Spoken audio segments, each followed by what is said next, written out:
Assalamualaikum students. Start with the name of Allah who is most merciful and beneficent. I hope you are all doing well. Your energy is high and your curiosity is even higher. Now, unlike other days, today's lecture is special and somehow important. That is past indefinite tense. You know, tense is something that is used in our common day speech. And as we have earlier discussed about the present indefinite tense, and now today's topic is past indefinite tense. Firstly जो है मैं आपको इसकी पहचान बताऊंगी कि Urdu sentences में जो है वो हम कैसे इसकी को आइडेंटिफाई कर सकते हैं पास्ट इंडेफिनिट टेंस को। फर्स्टली पास्ट इंडेफिनिट टेंस उस ज़माने को कहते हैं जिसमें कोई काम माजी में मुकम्मल हो चुका हो, यानी पास्ट में पूरा हो चुका हो। ठीक है, इसका हमें कैसे पता चलेगा कि ये पास्ट इंडेफिनिट टेंस है? उर्दू में हम जब इसके सेंटेंसेस देखेंगे उनके आखिर पे आ सकते हैं किया, की, के, था, थी, थे या अलिफ, छोटी है, बड़ी है। ठीक है, ये वर्ड्स आएंगे तो आपको पता चल जाएगा कि ये पास्ट इंडेफिनिट टेंस है। फॉर एग्जांपल आप मिसालें देखिए यहाँ पे उर्दू में, इसने काम किया, वो स्कूल गया, वो खुश था। ठीक है, लाइक एंड पे किया, गया, था। एक कॉमन चीज़ देखिए हम तो इन सब के एंड पे जो है वो अलिफ आ रहा है। ठीक है, अलिफ कॉमन इसकी जो है वो आइडेंटिफिकेशन है। इसके अलावा छोटी है और बड़ी है भी उर्दू सेंटेंसेस के आखिर में जो है वो आता है, हमें पता चल जाता है कि पास्ट इंडेफिनिट टेंस है। ठीक है, उसके बाद हम इंग्लिश में इसका स्ट्रक्चर देखें अफर्मेटिव सेंटेंसेस का, जिसको हम उर्दू में मुस्बत बोलते हैं और इसको सिंपल सेंटेंसेस में बोलते हैं। ठीक है, इसका जो स्ट्रक्चर है वो होगा subject plus second form of verb plus object. ठीक है, अब इसकी एग्जांपल देखते हैं। मैं स्कूल गया। ठीक है, हम इसको इंग्लिश में कैसे ट्रांसलेट करेंगे?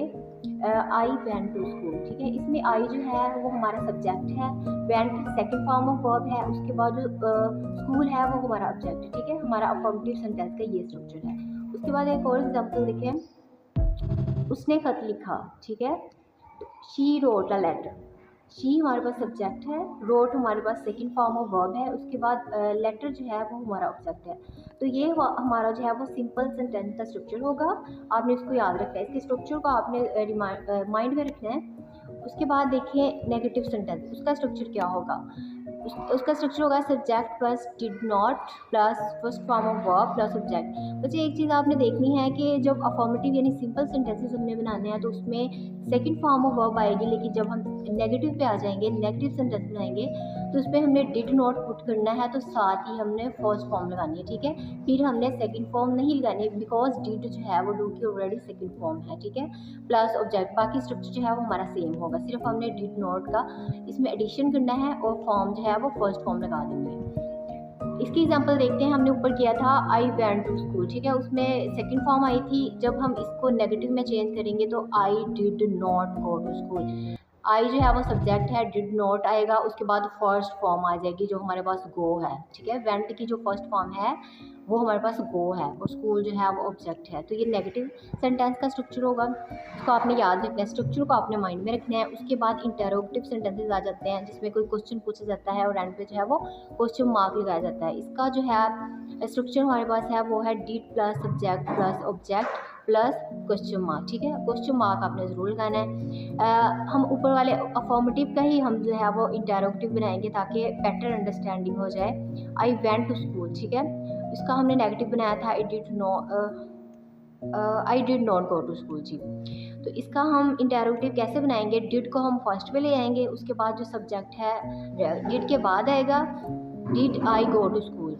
जैसा हमारा स्ट्रक्चर है उसके अकॉर्डिंग हम इसको पुट कर देंगे, did plus subject plus object plus question mark. ठीक है, आपने इंटरोगेटिव में भी जो है वो फर्स्ट फॉर्म पुट करनी है जैसा कि नेगेटिव में हमें किया था। ठीक है, जो अपने इंपॉर्टेंट पॉइंट्स आपने माइंड में रखने हैं वो ये है कि वो सेंटेंसेस जिनमें यस्टरडे आएगा, लास्ट नाइट आएगा, अगो आएगा। ठीक है, लास्ट मॉर्निंग भी हो सकता है, ये वर्ड जिनमें आएंगे आपको पता चलना चाहिए कि this is the past indefinite tense. ठीक है, हमें पता चल जाएगा कि पास्ट इंडेफिनिट टेंस है क्योंकि ये वर्ड जो है वो गुजरे हुए ज़माने में जो काम हुआ हो उसमें यूज़ होते हैं। इसके एक एग्जाम्पल देखें, आई मेट हिम यस्टरडे, मैं उससे कल मिला। ठीक है, तो ये भी हमारे पास पास्ट इंडेफिनिट का टेंस है। Okay, so best of luck. If you find any difficulty in today's task, just come and ask and make it clear for you. So best of luck. Allah Hafiz.